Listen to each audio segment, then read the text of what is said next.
Grabe talaga ang kaganapan ng, date night po ng dalawang mag-love team na si Jamdit 'no.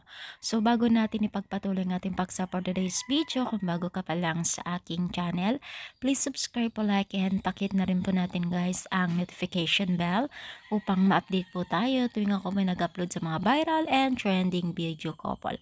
So alam niyo ba guys na ang kaganapan nitong last night ay talaga naman pong nagbibigay po ng inspirasyon at kilig sa mga netizens o mga taga-supporters ng Jamdit.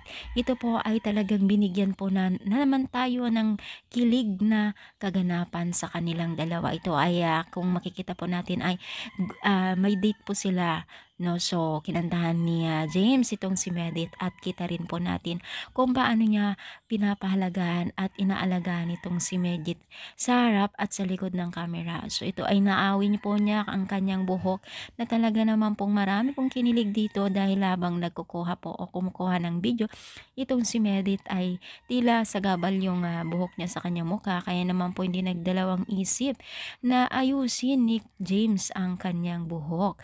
No? So nagbigay ra naman ito ng talagang kakiligan sa mga netizens. So sana nga talaga naman pong tuloy-tuloy ang kanilang pagiging isang ganap na love team ngayong 2025 dahil marami na po ang blessing na kanilang natatanggap at syempre andyan yung mga taga-supporters at sponsor ng dalawang ito para magbigay at ang suporta ng financial and syempre ay tulong-tulong po sila na nag-charity. So sana nga tuloy-tuloy din po ang pagbibigay ng kalig or inspirasyon ng dalawang ito dahil ganyan din po ang mga netizens sa kanila. So ano masasabi ninyo, i-comment down, palike po ang ating video. Thank you so much, more power, and God bless all guys.